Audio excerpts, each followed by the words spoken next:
Боже, какая скорость. Я начинаю переживать за нашу жизнь. Посмотрите, какая милота. Я не могу. Я когда вижу Татры, я забываю про все на свете. Табакерки Алексина, они должны стоять просто серыми. Это холст. Смотрите, как все шкварчит. Мне принесли прямо на горящей сковородке. Здесь еще накладывают, реально нормально.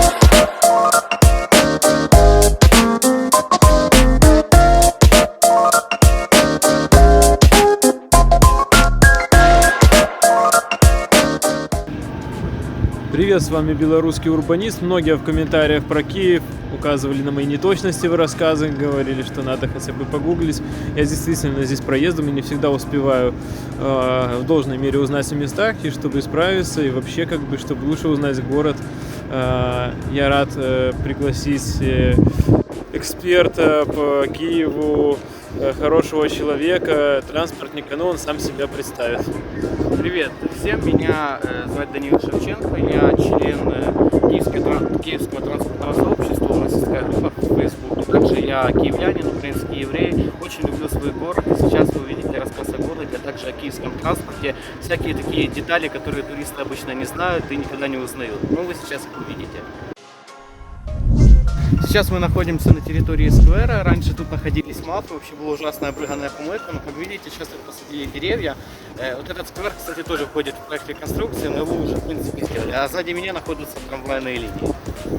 И вход в станцию метро Контрактовая площадь. Кстати, этот переход будут реконструировать. Тут раньше висел проект реконструкции, но сейчас тут устроили временные выставки. Тоже люди приходят, смотрят там. Да, тут должны сделать полностью такой пандус для инвалидов. Такие ступеньки, тут все должно быть очень красиво. Но, к сожалению, а тут трамваи берут отсюда тут будут ну, это то есть ближайшие планы, уже все было рассчитано просто ковид, так я понимаю? Не совсем ковид, просто иногда у нас чиновники любят заниматься какой-то туристикой. Надо видите, здесь классная навигация, не загажена. Вот, мы находимся здесь. Вот, собственно, это самая трамвайная линия. Тут вы можете достаться и до вокзала, и до Лукьяновки, и до отдаленных районов города. К сожалению, сейчас уже нельзя достаться до левого берега, потому что линию закрыли. Но, как мы видим, тут уже где-то, если не ошибаюсь, то ли 5, то ли 6 трамвайных маршрутов. Вот у нас табло останавливается вроде 5 маршрутов, еще один останавливается. Не хочу сильно разбираться, просто красота. И сейчас мы идем на уникальную трамвайную линию, которая ведет в Пущу-Водицу, уникальный лесной трамвай. Многие туристы про него не знают, а зря. Очень красивое место. Уникальный способ оплаты, QR-код можно. У нас тоже есть.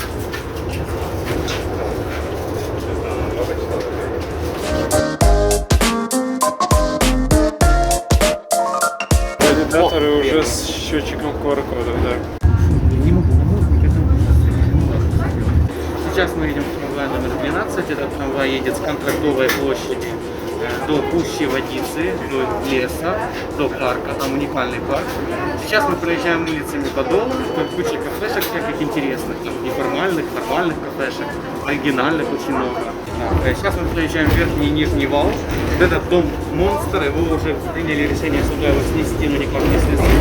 Это должен был быть маленький дом, но его построили такие угрозы. Почему улица называется Верхний и Нижний Вал? Тут были оборонные сооружения еще во времена Киевской Руси. Там старые дома, но большинство из них все-таки находятся в плохом состоянии. Это очень большая проблема Киева, поскольку местная власть говорит, что типа жители должны все ремонтировать, а не же. И вот так вот все друг на друга перекидывают ответственность без конца.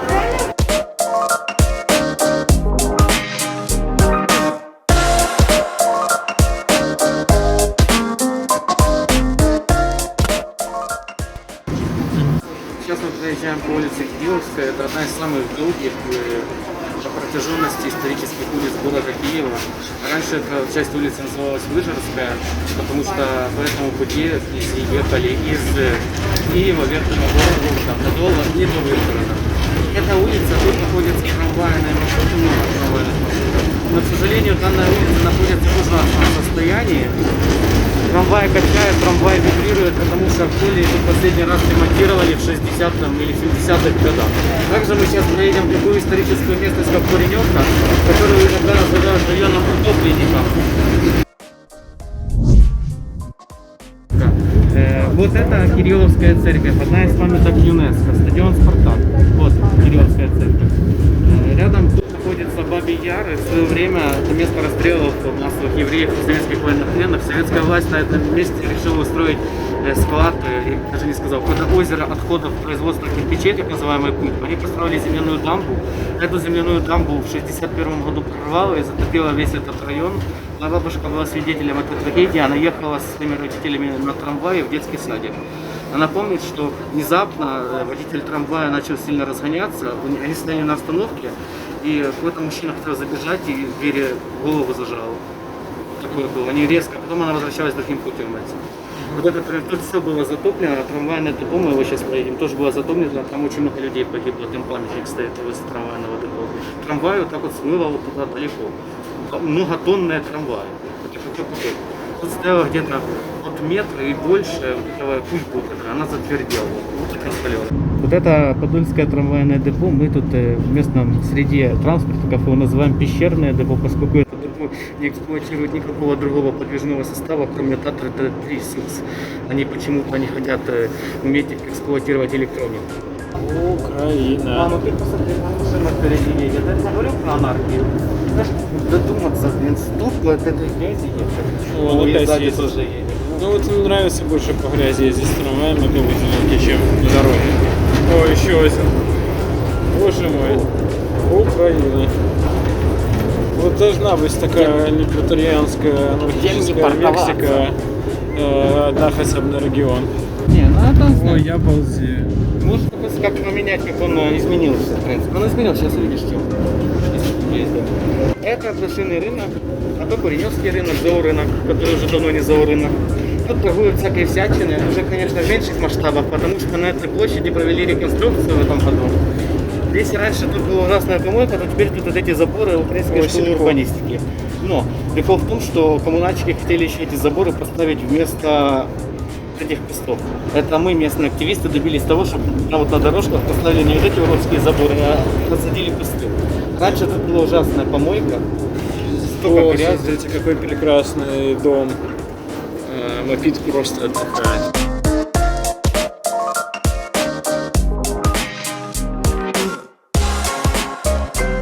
Сейчас мы находимся в лесу Пуща Водица. Тут находится уникальная трамвайная линия, введенная в эксплуатацию, так бы сказать, открытая в 1900 году, если не ошибаюсь. Тут мы сейчас едем в поселок Пуща Водица. Там раньше находились дачи киевской знати, и вообще киевляне всегда любили там отдыхать. Там были всякие культурные заведения, санатории, парки. Все-таки находимся в хвойном лесу. Тут очень красиво осенью и зимой, и даже весной. Поэтому я всем рекомендую сюда приехать. Сейчас мы остановились для остановки, забираем кого-то человека из леса. Тут есть остановки на вымогу. Грибники тут тоже любят пасоваться.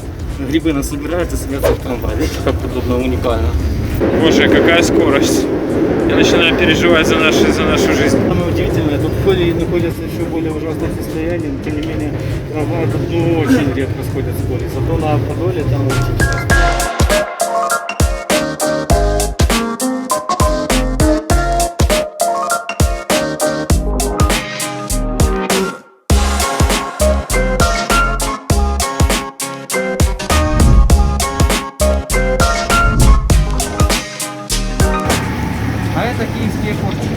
Осталось где-то 30-40 штук, их должны были списать, но, к сожалению, еще не успели. Это вот те трамваи, которые в Киеве ездили еще во времена Попова, там, Януковича, если такое. Раньше это был практически весь подвижной состав киевских трамваев. Сейчас на замену им купили кучу прожанок, подмену из Европы бэушных. Ну и также купили новые трамваи, Беса, Электрон. Ну да, мы показывали в ролике. Парк Пуща Водица. За Киевом, это мы уже за границей Киева. Это еще Киев, но... Да, почти не Киев. Вот там, конечно, трамвай уже фактически находится за Киевом. Да, и смотрите, насколько нормально сделано, все реконструировали.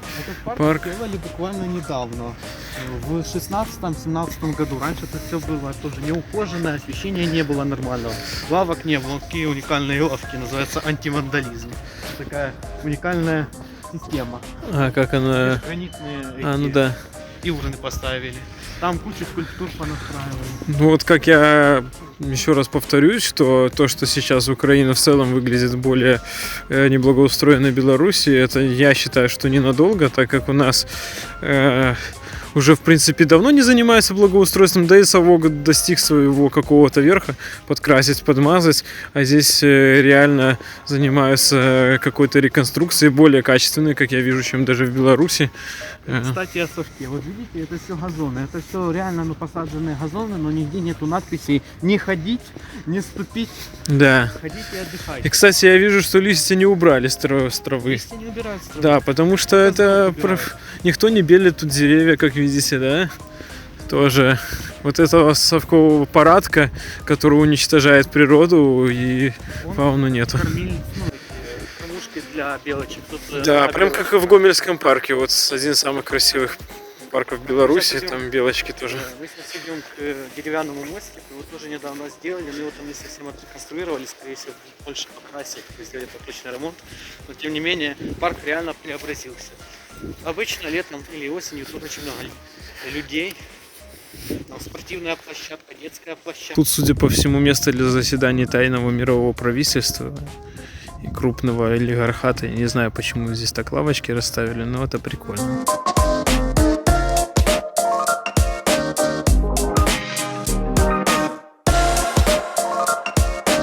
Что, расскажи про этот мост. Мост очень старый. Вот эти поручни раньше были вот там, но, к сожалению, раньше очень много машин тут ездило. Ну, а где По же мосту парковаться, прям? где ездить. Поэтому решили сузить. Это деревянный мост, это реально деревянный мост, поэтому тут нельзя машинам ездить, он развалит. Ну вы чё, а где же я? Я ж купил машину, где мои права?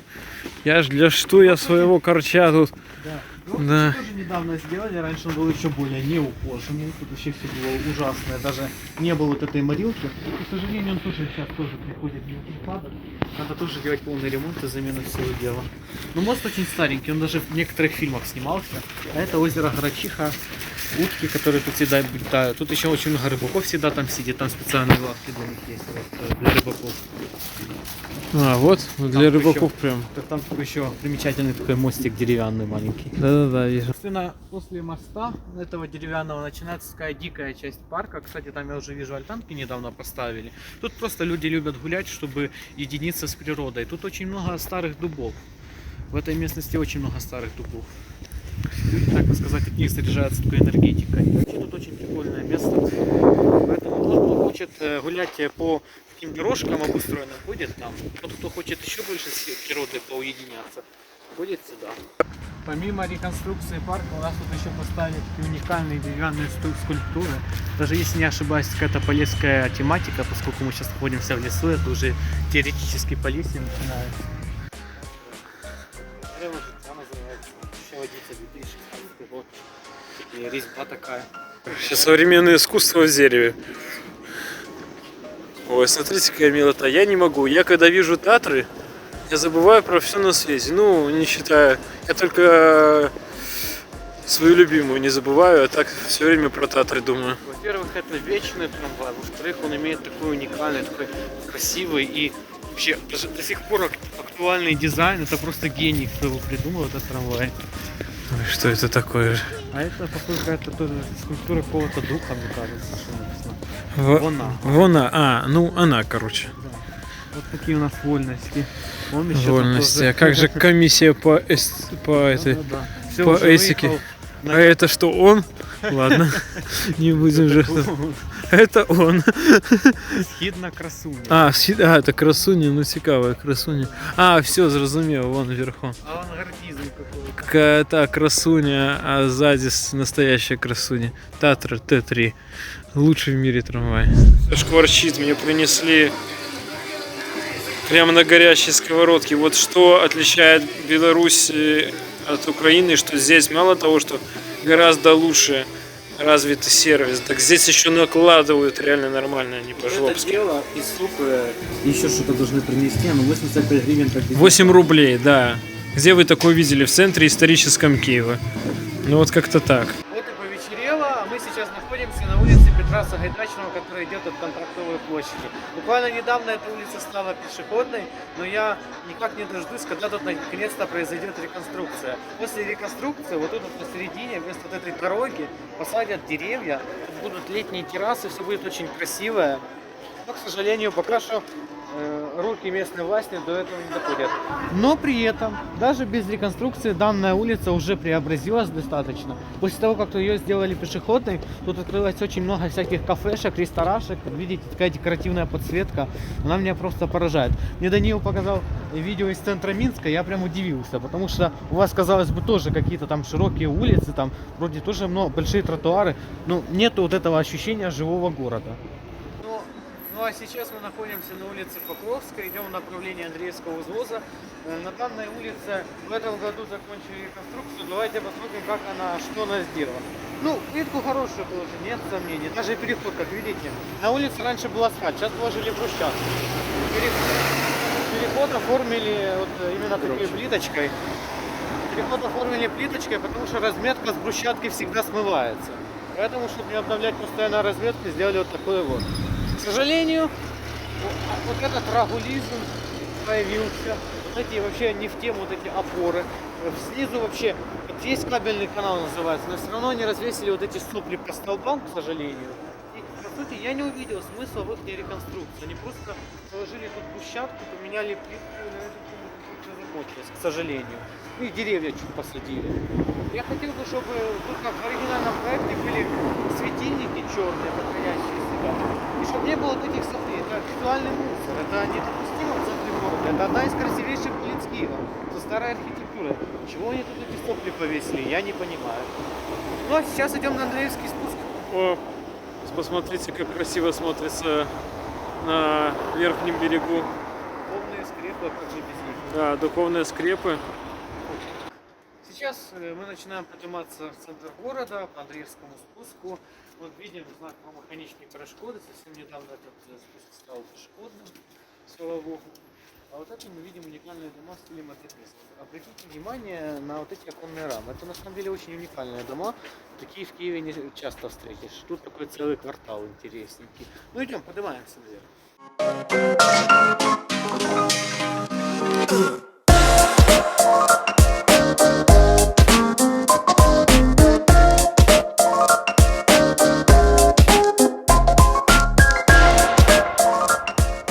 Очень много муралов. Город реально живой с помощью таких картинок интересных, необычных. Ну, как видите, Андреевский спуск всегда прекрасен. Что еще? Я смотрю, мне чего-то не хватает. Вспомнил. Оказывается, на Андреевском узвозе каждый день проходят всякие ярмарки. Тут продают какие-то сувениры. Особенно на выходных. Вот тут весь этот спуск, он завален всякими там торгашами. Это совершенно легально. Я считаю, что это правильно. Тут такая историческая улица. Тут можно купить сувенирчики, разные интересности. Разные. Я вот, кстати, заметил, что мощение по центру спуска другое. Это видно, чтобы скатывалась вода. И я догадался, да, тут есть ливневочки. Вспомним улицу Комсомольскую, которую в Минске сделали пешеходной. Которые придумали ливневки так, что затопило все первые этажи после открытия. А вот там Чернобыль-тур, а вот это здание называется саркофаг. Да, знаете, это напоминает наш дворец республики. Ну и вот за такое в историческом центре я бы отрывал не только руки, бы что-нибудь еще. Нашлось очень много урбанистов, которые начали рассказывать, что это современная архитектура. Современная архитектура не должна конфликтовать с другой архитектурой. Да, занимайтесь своей современной архитектурой в другом месте.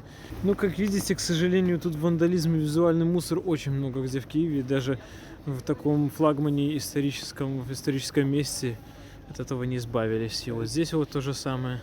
Это еще, кстати, чуть получше стало. Да, это еще получше. Было важно. Дело в том, что там был Бахматов, сидел в Киевраде, они хоть что-то делали. Сейчас он оттуда ушел, поэтому есть такое распиздяйство. Ну да. Но основные фасады, в принципе, нормально. Знаете, ничто не может испортить чудесный, прекрасный дух Киева. Ну, а это Андреевская церковь, Верховная скрепа Киева. Как раз недавно открылась после реконструкции. Можно внутри посмотреть иконостас. Ну, что еще можно про нее сказать? Построена в 18 столетии архитектор Растрелли. Вот так вот. Да, в Киеве очень много культовых сооружений, и находятся они в очень правильных видовых точках, украшают город. Панорамная площадка, там вход платный, но там не менее Ну, конечно. красивее. Знаете, у каждого могут быть свои точки зрения на какие-то религиозные вопросы, но красоту места, архитектурную ценность их никто не отменяет. Так что какие-нибудь ультратеисты или приверженцы каких-то деструктивных культов, не думайте, что такие здания нужно сносить. Нет, конечно. Ну, а сейчас мы находимся на аллее художников. Позади Даниила находится беседка такая интересная. Смотрите, мост уже просветили, тот самый. Уже и наванты повесили. Да, красота, не правда ли? Ну, это одна из беседок. Идем дальше. Эта аллея художников появилась совершенно недавно, в 19 или 18 году именно здесь. Почему она появилась? Раньше художники ходили торговать на Андреевский спуск, ну их оттуда погнали. Сделали тут специализованную такую площадь для продаж. Они тут сюда на крючки вешают свои картины и продают. Тут им даже есть типа сидеть, когда они торгуют. Подсветочку сделали, паркет, не знаю, как это назвать. Видите, что такое порядок? Это когда город умеет договориться со своими жителями, а не так, как в Совке или в Беларуси, ну, в принципе. В Совке, что можно всех разогнать, оштрафовать и так далее. Город должен быть и живым, и порядочным. Осторожно, скользко. Так что самое интересное то, что художникам, наверное, тут даже понравилось торговать, потому что после того, как открыли этот мост, тут начало столько ходить людей. Да. Стал одним из самых любимых парков киевлян. Вот, кстати, Подол, вот это контрактовая площадь. Давай я разверну камеру. Какой шикарный вид на город. Вы посмотрите. Этот вантовый мост новый, арочный. Подольско-Воскресенский, который строит всю мою жизнь. Ну, наконец, я так понимаю, достраивает. Вот там, вы видите... даже лампы горят, освещение. Да, лампы освещения горят. Вы видите сейчас Подол, тот район, в котором мы с вами были. Днепр, ну просто шикарно. Но это еще не самый шикарный краевед здесь. Смотрите, как красиво подсвечены. Я просто был тут днем, писал пост в Телеграме про этот парк, про это место, но я не знал, что так красиво подсвечены заборы. Я не вижу это каким-то колхозанством, оно не портит вид, наоборот, вы видите под собой место, ну как бы все это деревянный настил, вам хорошо, но сейчас снежок выпал, вообще красиво. Оно играет роль освещения, потому что тут лампы, ну так, это лампы натриевые, они плохо светят. Да. Вот оно так А тут подсвечивает. светодиодные ленты, просто чудо. А это, кстати, это не лавочки, а это какие-то трансформаторные будки, но они их так сделали, как будто не лавочки. Вот такое разумное использование мест. А, вот деревья, кстати. Что, ну, киевляне очень сильную истерику устраивали, потому что боялись, что вот эти все деревья их спиляют. Ну, как видите, решили немного по-другому сделать.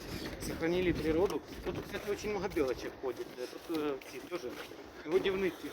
Белорусы, вот как вы думаете, вы бы, поднявшие истерику за деревья или за художников, вот чего-нибудь бы добились в Минске? Нет, конечно. Чего бы не добились. Максимум к 7 ноября бы красиво открыли кое-как. Деревья бы все эти прекрасные, идеальные снесли. Никакой договоренности с вами бы не было. Никто бы с вами не советовался. И такого чудесного, своеобразного, живого места бы не было. Был бы просто бетонный, красивый, сданный к 7 ноября парк. Ну как красиво? Красиво с вертолета. Поэтому я вам говорю, единственное, что может улучшить наши города, это демонтаж автократической полукоммунистической системы и нашего режима. Выходите по воскресеньям хотя бы во дворы. Это одно из самых моих любимых мест в Киеве. Вот тут я люблю прийти с стаканчиком кофе, тут сесть и смотреть на вот эту всю красоту. На вечерний город, на Троещину, Подол. Тут все красиво и нет, это такая атмосфера такая душевная. Смотрите, то есть здесь идет скос, и просто сделали такие конструкции, которые держатся на скосе, и не приходилось лишние земляные работы делать, носить деревья, не приходилось осваивать тонну бюджета, просто красиво сделали настил, на котором можно гулять. Вот так вот, когда реально думают логикой, можно делать и общественное пространство на таких местах, вот как сквозь набережные вот, Гомеля или Речицы или каких-то других городов с высоким берегом. Вот такую здесь красивенькую лестницу за частные деньги построили с подсветкой, тоже деревянную. Даже много кто ее любит. Это лестница к Андреевской церкви. Ее раньше тут не было. Тут вообще раньше было заброшенное место, где никто не ходил, но сейчас это одно из самых любимых мест киевлян. Вот что я вам скажу. То, что сейчас Украина в целом и города ее выглядят хуже белорусских, ну, менее ухоженно, это временно. Здесь делают реально с логикой, договариваясь с гражданами. Это занимает дольше времени, это происходит более качественно, но по итогу получается качественный продукт, которым пользуются горожане. То, что делали у нас раньше, эти дожинки, это просто насилие над городом во имя красоты и порядка. Сейчас же совок достиг своего максимума, ну что все подкрашено, подмазано. И дальше будет только хуже. Это все начнет обветшать. Ваши чиновники, не наши, мы их не избирали, это вообще даже не чиновники. Эти рейс-канцелярия, да, эти советники по Гродненской и прочей области не будут вообще ничего делать, так как денег нет. Вы будете получать только автозаки с дубинками и никакого удобного города. Поэтому, ребята, единственный сейчас способ улучшить город — это выходить по воскресеньям, и не только по воскресеньям, сделать хоть что-то для улучшения ситуации в стране, для изменений. Устанавливайте тоже приложение Крама, покупайте только правильные продукты, а не те, которые идут в карман нашим узурпаторам, и все будет хорошо. Уверен, что всего год-два назад здесь вообще была такая заброшенная местность, а сейчас тут построили такие красивейшие беседки с такими лавочками, и что тут реально прекрасное место с такими прекрасными краевидами, и тут реально ходят люди. А еще за последние 5-7 лет Киев очень изменился. Ну, это так, отсылочка. Смотрите, какие кормушечки для белочек. И вот посмотрите дальше. Ни одного дерева не снесено. Ни одного. Кому оно мешает? Смотрите, насколько ответственно ко всему подход. Ни одного дерева не снесено. Всем хорошо. Белочкам, деревьям, людям. Все договорились. Короче, была тут одна такая забавная и даже не совсем забавная история. Был у нас, один человек, который решил, что эта подсветка, она некрасивая. Поломал ее, повырывал. В следующий день его поймала полиция, и он то ли 2 месяца занимался общественными работами на Контрактовой площади, подметал. Это лично мэр постарался, чтобы, из-за того, что такой, знаешь, чувак вандал, пришел тут, все поломал, покрушил. Вот это, кстати, вроде и даже следы, потому что подсветка немного другого цвета, если ты не заметил. Да, начало прерываться. Я считаю, что это самый лучший способ наказания. Человек нагадил городу, человека заставили убирать город. Я считаю, что надо использовать такую практику и только делать со всеми вандалами. А в Беларуси мы пока что временно общественно легализуем художество на табакерках Алексина. Табакерки Алексина не должны стоять просто серыми. Это холст. Я не знаю, я просто кайфую. Тут всегда просто прихожу со стаканом кофе и... Да, кстати, на территории парка нормальные есть пару кофеен классных, никаких вот этих шалманок, палаток каких-то с каким-нибудь там сервисом а-ля 90-х. Все очень классно. Ну, как видите, вот люди с термосом пришли, ну и мы можем наслаждаться прекраснейшим видом на довольно узкую часть Днепра, будущий Подольско-Воскресенский мост, на набережную, на город, на Подол. Вот мы сейчас находимся возле лестницы. Буквально недавно украинские великие инженеры наконец-то дошло до них то, что люди вот так вот строем не ходят. Что вот так вот под углом тоже удобно. Чтобы не топтали газоны, вот так вот, чтобы сделали под углом. Да. А у нас потом, знаете, делают с прямыми углами, потом тропинки. Здесь, видите, мало того, что гранитное ограждение, плюс удобное для хождения плитка в центре, а ближе к краю больше рельефная такая, чтобы человек шел ближе к центру, то человек должен машинально понимать правила, как это сказать, да? Вообще красота.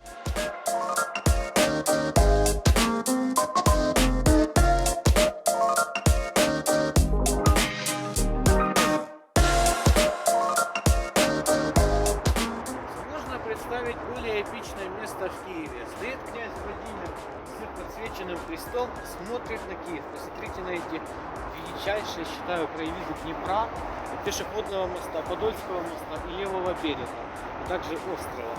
В чем прикол этого креста? Этот крест — это первое, что в Киеве освещалось электричеством ночью. Вот так вот, очень древний. Его вроде поставили еще очень давно, там написано, когда его поставили.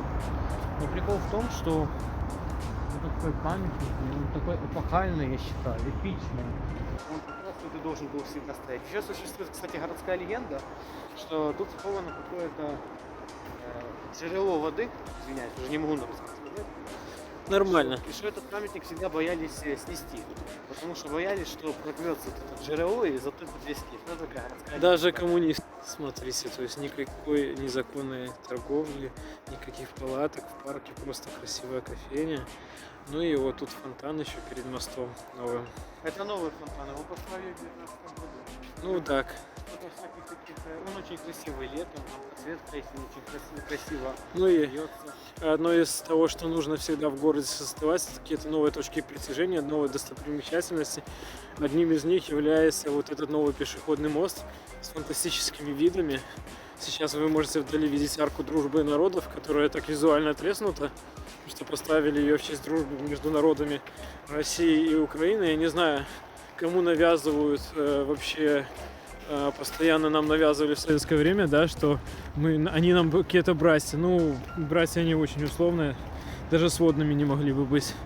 Вот, поэтому арка немножко треснутая так визуально, но все равно она красиво архитектурно. Спуск Владимирский, да. Тот самый, по которому ехал трамвай. Да. Что еще можно сказать? То, что киевляне называли вот эту арку ярмом. Да. Было слово. Ермо. Это очень, кстати, да, правильно сказано. Вот очень хейтили, когда арку построили, она всегда так вписывалась в кавычках. Те самые стекла фейл, о которых много говорили перед тем, как их установили, что здесь можно будет парить над Владимирским спуском, но кто-то не продумал, что они могут запотеть, загрязниться, и в итоге, если честно, ну такой себе эффект, то есть... Вот эти рамы поставили для того, чтобы вот этот камушек, они не продумали то, что вот эти камушки попадают там вот между слоями, они трескаются. Да-да-да. Именно поэтому здесь поставили эту раму. Ну и, к сожалению, стекла уже стерлись, плюс конденсат, и в итоге мы можем парить только, я не знаю, Ну, видите, машины немножко видны. над туманным Киевом. Так Да, сказать. да. А вот это называется троллинг от киевских властей. Все боялись, что они провалятся. К счастью, вот это трескалось, это верхний слой трескался. А тут еще, извините меня, 3 слоя таких вот жирненьких. И они так показывают местным жителям и туристам, что вот, не провалитесь. Но все равно вот это дело придумали, извините меня, через одно место, к сожалению. Я так понимаю, что окончательная задумка так и не была реализована. Знаете, вообще фишка делать что-то к дню города или к датам важно всегда подводит потом. От этого страдает только город и здание. Ну, выгодополучатели вы сами знаете кто. Ну, это не единственный эпизод самотроллинга киевских властей. Буквально недавно наш мэр Виталий Кличко выпустил книгу со своими афоризмами. Например, то, что для того, чтобы вода стала горячей, ее нужно нагреть. Всем нужно смотреть завтрашний день и так далее. Ну, знаете, самотроллинг это лучше, чем репрессии кровавого режима. Вообще я довольно нормально отношусь к Кличко, и все, я понимаю, что это чиновники качеством повыше наших во много раз, поверьте. Да, смотрите, мост на Троещину виден. К сожалению, его в этом году уже не успеют открыть. Да. Скандалы. Ну, это мем вообще Троещина и мост, который ведет туда. Я как бы, знаете, у меня в юности была такая мысль, что-то я ничего в жизни не добиваюсь. Как бы и в отношениях как-то все плохо, и во всем думаю, ну, успею, думаю, раньше наладить свою жизнь, чем построить мост на Троещину. Но смешно в том, что в этом году я увидел, что его начали активно строить, думаю, все, меня жизнь наказала. Ну, на самом деле, мост на Троещину еще не открыли, а моя жизнь просто кардинально в этом году улучшилась. Так что все прекрасно. Сейчас мы находимся на Европейской площади, позади меня находится Украинский дом, позади Даниила находится улица Михаила Грушевского. Именно там убили Сергея Негояна, Жизневского, а это портреты героев Небесной Сотни. это именно те люди, которые были убиты во время Майдана, расстреляны на Институтской снайперами, также убиты полицейскими или украдены ими. Смотрите, то есть отключили светофоры, сразу регулировщик со светящейся палочкой регулирует движение, вообще порядок везде. Смотрите, сколько ДТП. Вот, табло показано, сколько ДТП получается. За сегодня ДТП 85, травмировано 3 человека, ну никто не погиб, я так понимаю. Вот. Ну и сам Хрещастик, его величество. Смотри, ты расскажи вообще про свои впечатления и, возможно, какое-то участие в революции достоинства. Ну, что я могу сказать? Моя семья в ней участвовала. Мы приходили на первое вечер. Я никогда не забуду, как моя бабушка, мой брат проснулись в 4 часа утра, когда разогнали тут студентов. Мы были ужасно возмущены. И на следующий день, на вечер, вроде на следующий, пришли на Майдан, тут было 1 миллион людей где-то. Мы так удивились, если честно. Люди высказали свое вот недовольство тем, что вот мусорня имеет в себе вот такое полномочие, вот так вот бить студентов. Да, так что мусорня, вот, та, которая у нас избивает всех людей, от студентов до бабушек, это беременных женщин, насилует, я не знаю. Вы понимаете, что рано или поздно белорусская мусорня вам будет очень плохо. Что вы в этой стране нормально не проживете. Это как полицаи хранили тайну. Как Беркут, который свалил в Россию. Да, как полицаи, которые скрывали это всю жизнь и потом вешались тайно, да, в Беларуси. Потому что если кто-то бы знал, что человек был полицаем в Беларуси после войны, то ему все, он бы жизни не видел. То же самое будет с вами. Вы не будете вечно ходить в масках по городу. Это рано или поздно закончится.